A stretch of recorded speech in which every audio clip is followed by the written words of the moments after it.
tout le monde, j'espère que vous allez bien. Aujourd'hui on se retrouve dans une nouvelle vidéo pour parler film.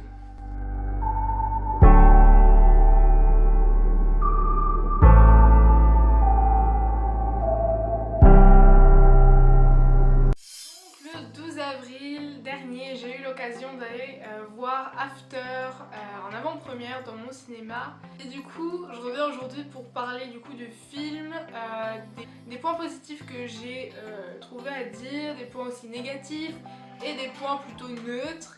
Du coup, étant donné qu'il y a beaucoup de choses à dire sur le film, on va commencer tout de suite.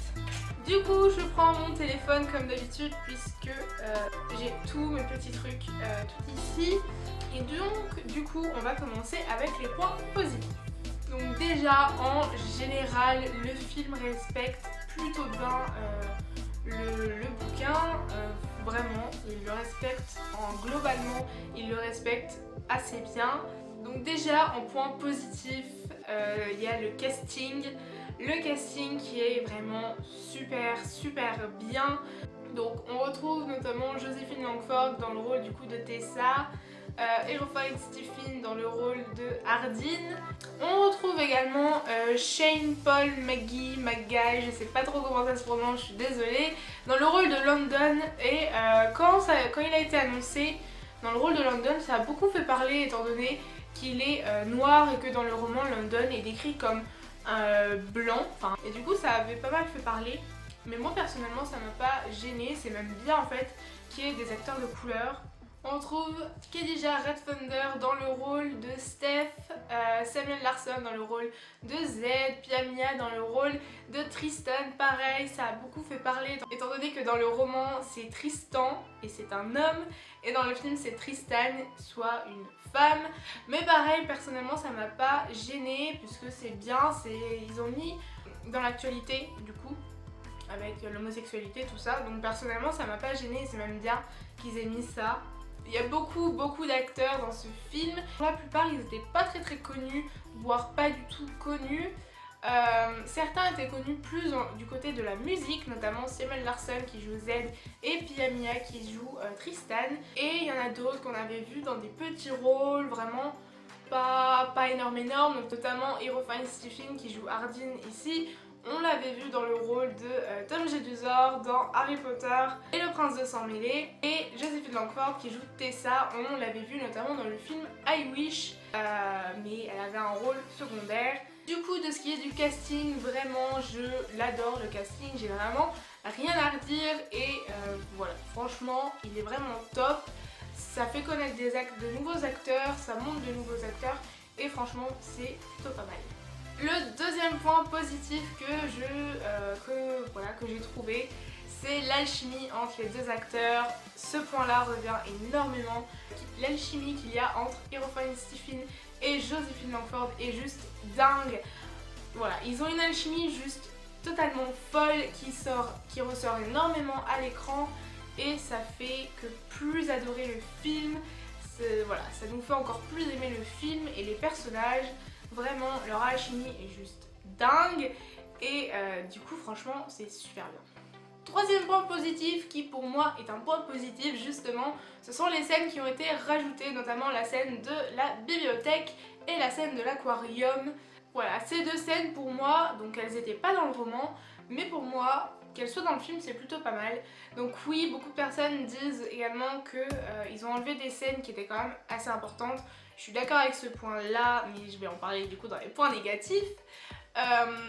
Mais franchement qu'ils aient rajouté ces deux scènes là, et d'autres scènes aussi, franchement c'est plutôt pas mal parce que c'est des scènes qui rajoutent un petit peu de piquant, qui rajoutent un petit truc et franchement ça ne fait que plus aimer le film. Voilà, franchement j'ai beaucoup adoré, j'ai beaucoup aimé voilà, qu'ils rajoutent ces petites scènes qui font très bien dans la personnalité de Tessa.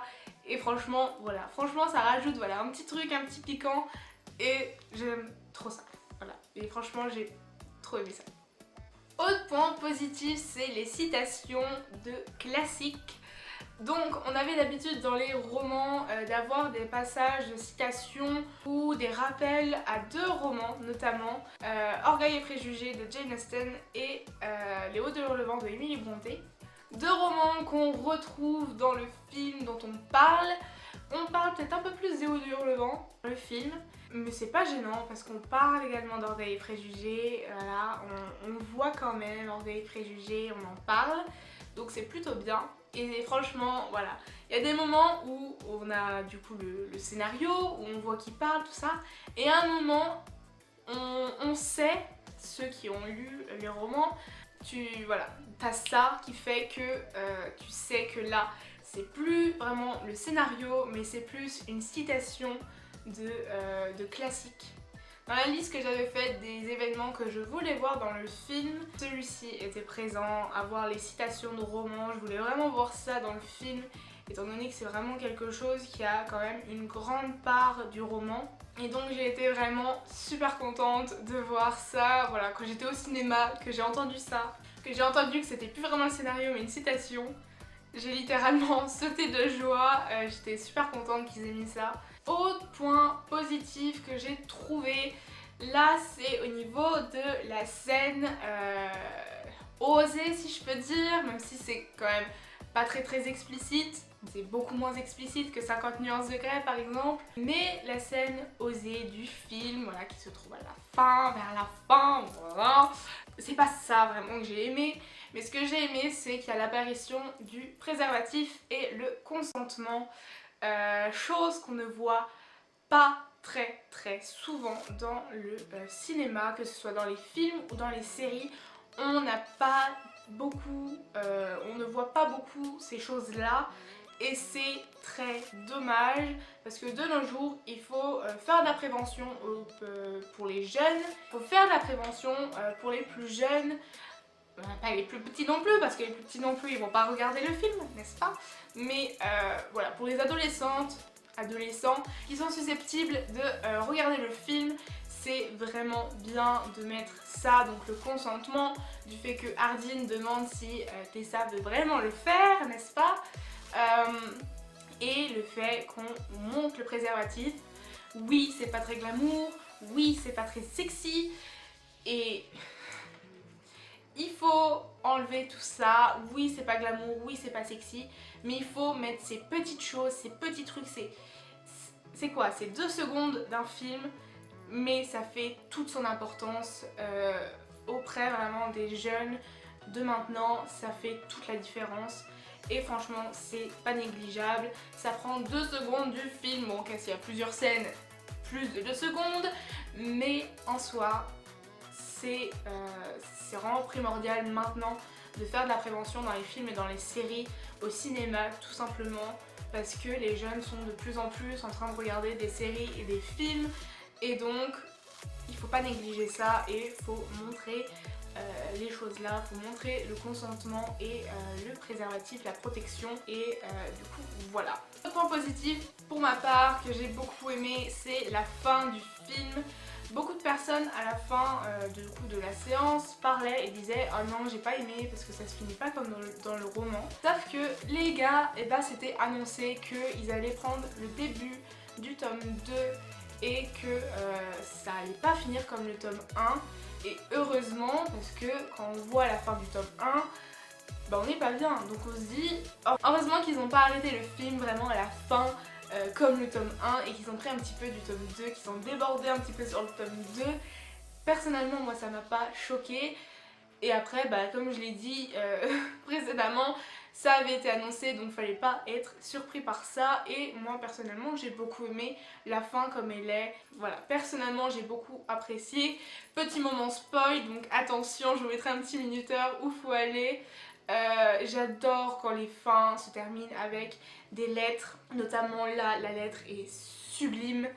Et quand ça se finit sur un plan fixe avec un regard entre les deux protagonistes. Voilà, la fin vraiment, voilà, quand les deux se regardent et qu'il y a un blanc total et que après t'as After et que t'as le générique de fin. Personnellement, j'adore les procédés comme ça, j'aime énormément quand ça fait comme ça et du coup, voilà. Et le dernier point positif que j'ai trouvé, pour ma part, encore une fois, mais celui-ci est revenu beaucoup de fois, il faut bien l'avouer, c'est la bande son du film qui est incroyable. Donc je vais pas dire les chansons que j'ai préférées du film dans cette vidéo là, puisque bientôt il y aura une vidéo playlist voilà, il y aura bientôt une vidéo playlist et là il y aura pratiquement toutes les chansons d'After, si je peux dire. Mais franchement voilà, et du coup vraiment la bande son de ce film, ok, il y a énormément de chansons, la chanson a vraiment une grande place dans le film, mais personnellement moi ça m'a pas choqué, ça m'a pas forcément déplu, et j'ai même d'autant plus adoré le film, surtout que les musiques qui ont été choisies ont des paroles qui sont juste super belles, super poignantes, et les chansons en général sont sublimes, collent super bien avec les émotions du moment en fait où elles sont passées, ou juste le mood, si je peux dire, qui est ressenti au moment où il y a la musique. Vraiment les chansons sont super bien placées et du coup voilà.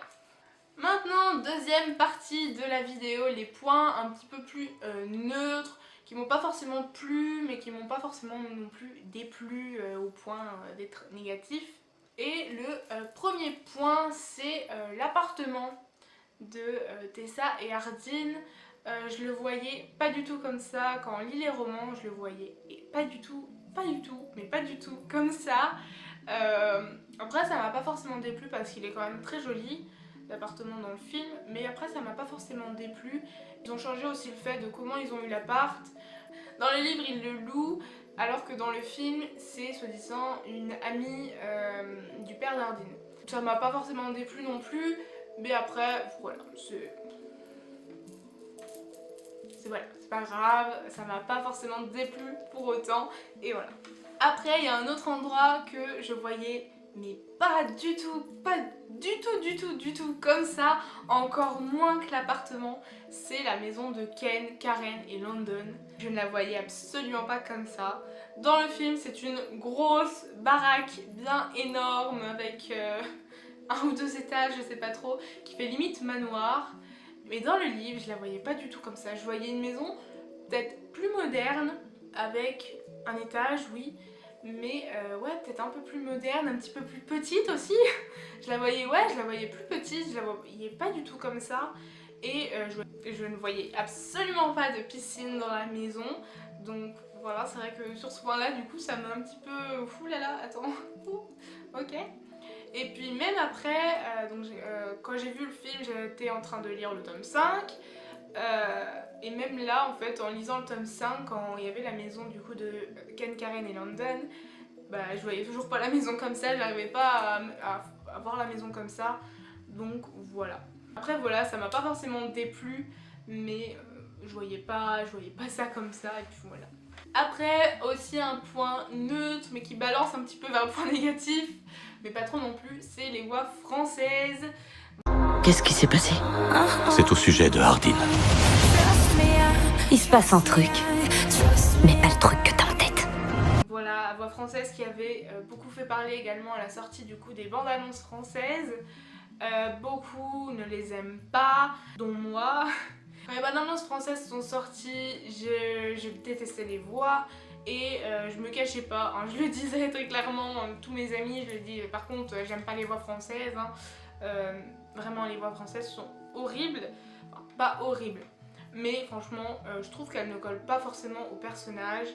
Une fois que j'étais devant le film, devant l'écran de cinéma, je me suis habituée aux voix, mais j'ai regardé le film une deuxième fois et cette fois-ci en anglais, et je préfère largement les voix anglaises étant donné qu'on voit vraiment le ton qui a été mis et la manière dont c'est dit.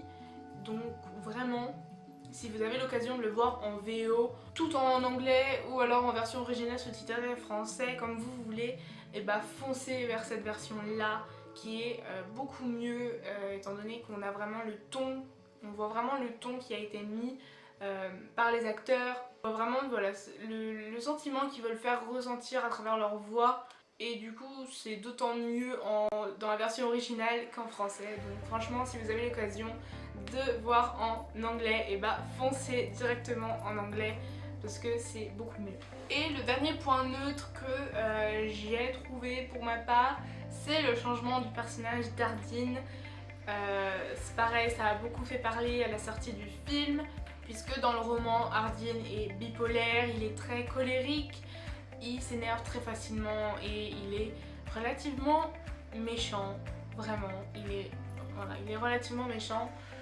Dans le film, ils ont totalement adouci le personnage d'Ardin.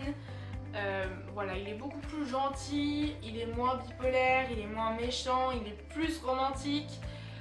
Voilà. Après, ça m'a pas forcément déplu puisque l'acteur fait quand même super bien le taf d'Ardin, il joue super bien le bad boy si je peux dire. Et franchement, ça m'a pas pour autant déplu. Mais c'est vrai que ça a beaucoup fait parler du coup le changement du personnage d'Ardin qui passe du coup de bipolaire, colérique, énormément méchant dans les romans à gentil et romantique dans le film. Ça a pas mal fait parler, mais personnellement ça m'a pas changé. J'ai retrouvé le Ardin que je voulais voir dans le film et ça reste Ardin en soi.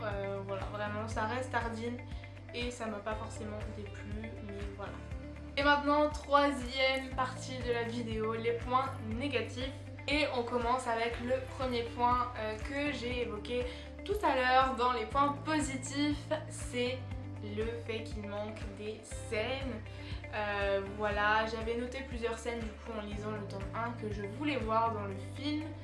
Et j'en ai retrouvé quelques-unes évidemment, mais il y en a certaines qui sont passées à la trappe et que j'aurais bien voulu voir, notamment la scène à la fraternité quand Ardin hurle devant tout le monde qu'il aime Tessa. Voilà, c'est une scène que beaucoup de personnes voulaient retrouver dans le film mais qui n'était pas présente malheureusement. Enfin malheureusement, façon de parler. Donc c'est vrai qu'il manque pas mal de trucs et ils ont rajouté des scènes qui étaient bien, oui, mais c'est vrai que du coup ils en ont enlevé des qu'on aurait peut-être voulu voir. Du coup voilà, ça, voilà, c'est pas forcément un point vraiment très négatif que j'ai pas du tout aimé. Non, parce qu'ils ont quand même mis des scènes par-dessus, celles qu'ils ont enlevées, qui sont quand même bien. Mais c'est vrai que du coup il manque un petit truc parce que automatiquement il y a des scènes qu'on n'a pas vues et c'est vrai que ça du coup ça gêne un petit peu. Ensuite, un autre point négatif, c'est la temporalité du film. On a littéralement l'impression que le film se passe durant un mois. Tout le mois de septembre, à la limite le début d'octobre. Alors que le roman se termine en décembre. Il se termine vraiment à Noël. Ce qui fait que du coup dans le film on a l'impression que tout va vite. Que Tessa est vraiment, du coup dans le film elle paraît un petit peu plus comme une fille facile et se jette directement dans les bras d'Ardin. Noah est balayé très rapidement, alors que dans le roman ça prend beaucoup plus de temps. C'est quand même, dans le roman c'est quand même une fille qui est forte, c'est pas une fille facile et elle se jette pas forcément tout de suite dans les bras d'Ardin. Elle pense quand même à Noah, elle a quand même des regrets pour Noah. Voilà, dans le roman, c'est vrai qu'elle a quand même beaucoup plus de remords et tout ça. Alors que dans le film, on a l'impression que, étant donné que c'est vraiment calé sur toute une période, parce qu'ils sont tout le film en t-shirt, pantalon, short, robe, voilà. On a l'impression que c'est tout le film et sur septembre et le début d'octobre. Alors que dans le roman, vraiment, on voit tout, on voit le temps passer étant donné que le roman se termine en décembre à Noël. Là, c'est vrai que dans le film, la temporalité n'est pas forcément respectée et c'est vrai que du coup, on a l'impression vraiment que Tessa se jette directement dans les bras d'Ardin, qu'elle a aucun remords pour Noah ou quoi que ce soit. Et du coup, c'est vrai que c'est un peu dommage sur ce point-là parce que c'est vrai que du coup, voilà, du coup le tome 2 qui commence vraiment à Noël, comment ils vont faire dans le film? Est-ce qu'ils vont commencer direct à Noël ou je ne sais pas? Je ne pense pas étant donné que Anna, donc l'auteur du coup de la saga After, a annoncé qu'elle voudrait bien tourner cet été en fait. Oui, cet été encore, mais du coup voilà, va y avoir vraiment un problème de temporalité, donc vraiment je ne sais absolument pas comment ils vont faire la suite, mais c'est vrai que du coup ça fait vraiment un truc qui va super vite, que Tessa est une fille facile, qui a aucun remords pour Noah, pour ce qu'elle lui a fait, tout ça, qui se jette vraiment directement dans les bras d'Ardin, et voilà. Donc bon, sur ce point là du coup je sais pas trop comment ils vont faire, mais c'est vrai que du coup c'est dommage parce que on avait vraiment un fil Dans les romans, on avait vraiment un fil de temporalité, puisque le tome 1 se termine un petit peu avant Noël. Mais voilà, le tome 2, ils font Noël, ils font référence à Thanksgiving, du coup qui était dans le tome 1, mais qu'ils ont oublié de faire, bref. Voilà, dans le film, on retrouve aucun passage, je veux dire, on trouve pas la période d'Halloween, on trouve pas la période de Thanksgiving. Voilà, vraiment, on n'a aucun sens de temporalité, on a l'impression qu'on est tout le temps au mois de septembre, début octobre, puisqu'il fait toujours chaud. Il y a toujours le grand soleil, ils sont tout le temps habillés en robe, en pantalon, en t-shirt, en jupe, en short, voilà, en vêtements d'été quoi. Et du coup c'est vrai que ça fait bizarre. Aussi un autre point négatif, c'est le fait qu'il manque les cauchemars d'Ardeen. Ceux qui ont lu les livres, vous savez de quoi je parle. Les cauchemars d'Ardeen qui ont quand même une part dans le roman. Donc oui, le film est du point de vue de Tessa, le roman également. Mais justement, Tessa a affaire aux cauchemars d'Ardeen durant le roman et c'est dommage qu'on les voyait pas dans le roman parce que c'est vrai que les cauchemars c'est quand même un truc vraiment du personnage d'Ardeen qui fait qu'on sait qu'il a un truc derrière assez douloureux. C'est vrai que ça m'a pas perturbé, mais c'est vrai que c'était un peu dommage en fait qu'il manque ça dans le film, alors que j'attendais justement ça et beaucoup de personnes attendaient ça également. Voilà, c'est vrai que du coup il manquait ça. Après voilà, il manquait aussi le triangle amoureux entre Zed, Ardeen et Tessa, mais Anatole l'a dit, elle voulait vraiment se concentrer sur Ardeen et Tessa étant donné qu'il y avait quand même déjà Noah un petit peu, mais elle voulait vraiment se consacrer sur Tessa et Ardeen, et du coup le triangle amoureux est un petit peu passé de côté, mais personnellement moi ça m'a pas vraiment chamboulé.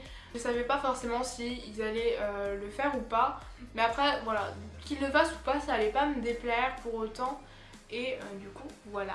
Et le dernier point négatif que j'ai pour ce film, qui là est pas forcément pour le film en lui-même, mais c'est plutôt niveau commercial si je peux dire, c'est le rapport que les journaux, les magazines, bref tout ça, les médias en soi, font le rapport avec 50 nuances de Grey.